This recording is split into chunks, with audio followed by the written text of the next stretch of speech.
Amazon के घने जंगलों के ऊपर एक छोटा सा हेलीकॉप्टर उड़ रहा था। उसके अंदर 3 लोग बैठे थे, एक वैज्ञानिक डॉक्टर अजय, उनकी सहायक रीमा और पायलट कप्तान जोसेफ। उनका मिशन था जंगल के बीचों बीच एक रहस्यमयी झील तक पहुंचना, जिसके बारे में कहा जाता था कि वहां एक शापित एनाकोंडा रहता है, इतना बड़ा कि पूरा हाथी भी निगल जाए।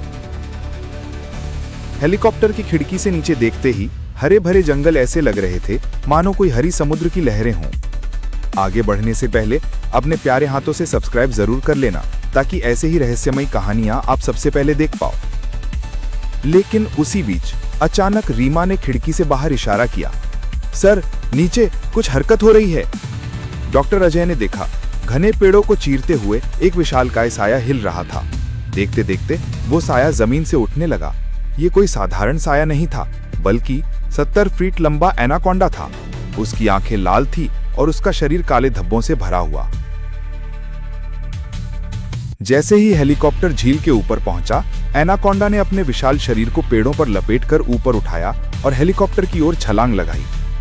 कप्तान जोसेफ घबराकर बोला, ये तो नामुमकिन है, इतनी ऊंचाई तक सांप कैसे पहुंच सकता है? लेकिन वो कोई साधारण सांप नहीं था। कहते हैं सैकड़ों साल पहले अमेज़न की जनजाति ने इस झील को शाप दिया था। एनाकोंडा ने अपने जबड़े खोल दिए और हेलीकॉप्टर के पंखे को पकड़ने की कोशिश की। मशीन जोर जोर से हिलने लगी। अंदर बैठे लोग चीखने लगे। रीमा रोते हुए बोली, हमें बचाइए सर, ये तो हमें निगल जाएगा।